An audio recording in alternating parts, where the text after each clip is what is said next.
Цаг хөтөлбөр спортын мэдээгээр хүргэлжиж байна. Морьтон Монгол залуус төрийн бус байгууллагаар санаачлан хэрэгжүүлж байгаа Морьтон Монгол төслийн залуус өнгөрсөн 6 дугаар сарын 9-нд аялын замдаа гарсан. Тэд 5 сарын хугацаанд эх орноо мориор тойрон 8538 км замыг туулж ирэх Бямгарагт аялаа дуусгахаар болжээ. Эх орныхоо үзэсгэлэнт байгааг мэдэрч Монгол уламжлал өв соёлтойгоо танилцсан Морьтон Монгол залуус одоогоор 8400 км замыг туулаад байна. Морьтон Монгол залуус төрийн бус байгууллагаас санаачлан Морьтон Монгол төслийг хэрэгжүүлж байгаа. Өнгөрсөн 6 дугаар сард Өмнөгов аймгийн Ширээ хүрэнгийн Бомтоос аяллаа эхлүүлсэн Морьтон Монгол залуус эрх Бямгарагт аяны дөрөв мутлахаар болжээ. 5 сарын турш эх орныхоо Хилэн бүс нутгаар 9000 гаруй км зам туулсан 5 залуу эрх Бямгарагт нийслэл хотноо хүрэлцэх юм а.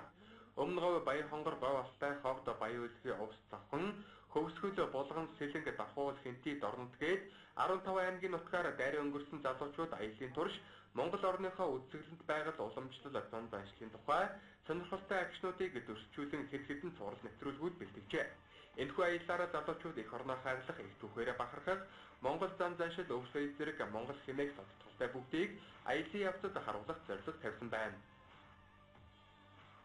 Хөгжлийн